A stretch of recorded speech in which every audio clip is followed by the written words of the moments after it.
The last thing you ever feel will not be what you think.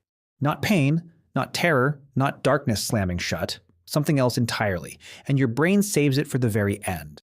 Stay with me, because to understand it, we have to go to the one place no one comes back from. Your heart has just stopped. The room is still. The machines have gone quiet. To everyone standing around you, it's over. The line is flat. The time of death gets written down. But here's what nobody tells you. You are not gone yet. Because death is not a switch. It's not a door that slams shut the instant your heart stops. It's a process. A slow, strange unwinding. And in those first moments after the world has declared you dead, something is still happening inside your skull. For a few minutes after your heart stops, the most complex object in the known universe is still there, still holding the shape of you. And it does not go quietly. So what actually happens in the moments right after you die? The answer is one of the most haunting things modern science has ever recorded, and it will change what you think dying really is. Let's start with the heart. When your heart stops, blood stops moving, and blood carries oxygen. Your brain is only about 2% of your body weight, but it's a monster of hunger, burning roughly 20% of all your energy. It has almost no reserves of its own. So when the oxygen stops arriving, a clock starts. And it is a fast clock. Within about 10 seconds, the lights begin to go out. Your cortex, the part that handles awareness, thought, the feeling of being you, starts to fall silent. On a brain monitor, the busy electrical chatter begins to flatten. To anyone watching the screen, this is the end. The mind. Switching off. But the brain has one more move, and no one saw it coming. In the seconds after the blood stops, researchers recorded something that should not have been there. Not silence, not a gentle fade. A surge. In 2013, a team at the University of Michigan, led by Dr. Jimo Borjigan, was studying rats at the moment of death. They expected the brain to simply wind down. Instead, in the 30 seconds after the heart stopped, the dying brain erupted. A wave of high-frequency activity. The same kind linked to intense, focused, conscious thought. Listen that again. At the exact moment the body was dying, the brain didn't go dark. It lit up. More organized, more connected. In some ways more awake than in ordinary waking life, at the moment of death. And it wasn't just rats. In 2022, doctors were recording the brain of an 87-year-old man being treated for a head injury. While they recorded, completely by chance, he had a heart attack and died. For the first time in history, they had captured a human brain in the act of dying. They saw the same thing. In the seconds before and after his heart stopped, his brain produced a very specific kind of wave. Gamma. The exact pattern your brain makes when you are dreaming, when you are deep in memory, when you are reliving something vivid from your past. His brain, in the moment of death, was doing the precise thing it does when you remember, which raises a question that's impossible to shake. Is this what people mean when they say their life flashed before their eyes? For centuries, we called that a myth, a line in movies.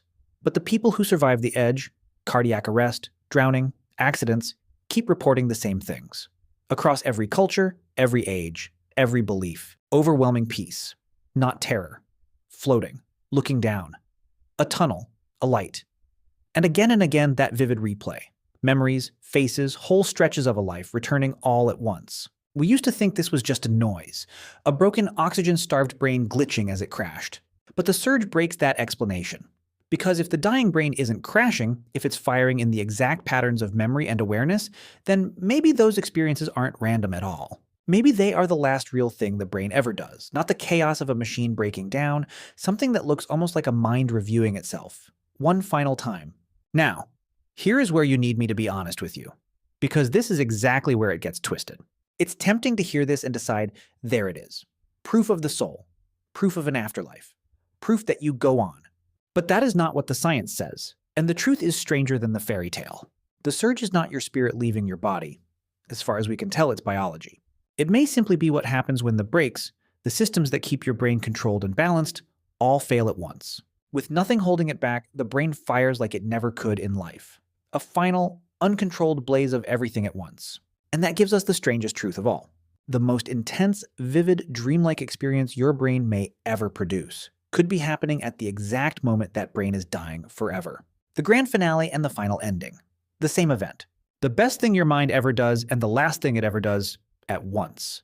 And it gets more haunting, because this surge happens after your heart has stopped, after the moment a doctor would call your time of death, which means that flat line, that recorded time, may not be the real border at all. For a few minutes, in the dark and the silence, with everyone in the room certain you are gone, The experience of being you might still be unfolding, privately, somewhere no one else can ever follow. So let's walk through it, step by step. What actually happens in the minutes after you die? The heart stops. Blood stops. Within about 10 seconds, your grip on the outside world fades. But underneath, in those same seconds, the surge begins. A flood of memory, of vivid recall, of deep conscious processing, pouring through a brain that, from the outside, looks dead. Then, minute by minute, the cells themselves begin to change. And here is the part that should unsettle you specifically, because it blurs the line of where you end. Brain cells don't die instantly. They begin a slow, controlled shutdown, and it's far slower than we believed. In 2019 at Yale, researchers took brains that had been dead for 4 hours and pumped them with a special fluid. Some cellular activity returned. Not awareness, but living, working cells in an organ everyone would have called dead, hours after death. Sit with what that means about you. The you inside your head doesn't have a clean instant off switch. Death at the level of your brain isn't a snap. It's a long, slow gradient, a fading. And the exact point where you truly end is far blurrier than anyone wanted to believe. So pull it all together. What does this actually mean for you?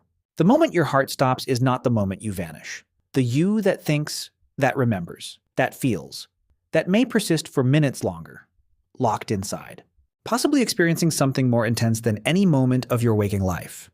We spend our whole lives terrified of death as a sudden nothingness, a light switched off, but the science is sketching something else. Not a switch, a slow descent, and right at the threshold, one last surge of being alive turned all the way up. And buried in that, there is a strange comfort. For all of human history, people feared the final moment would be pain, panic, terror. But the people who have been to the edge and come back almost never describe horror. They describe peace. They describe being flooded with the people and the moments they loved most. Remember what I told you at the start, that the last thing you feel won't be what you think? This is it. If the dying brain really does play back a life in its final act, then the last thing a human being ever experiences may not be fear. It may be everything that ever mattered to you. All at once, a first love, a child's face, a summer afternoon you'd long forgotten, returning one final time. We may never fully know. It's the one experience no one can return from to describe completely.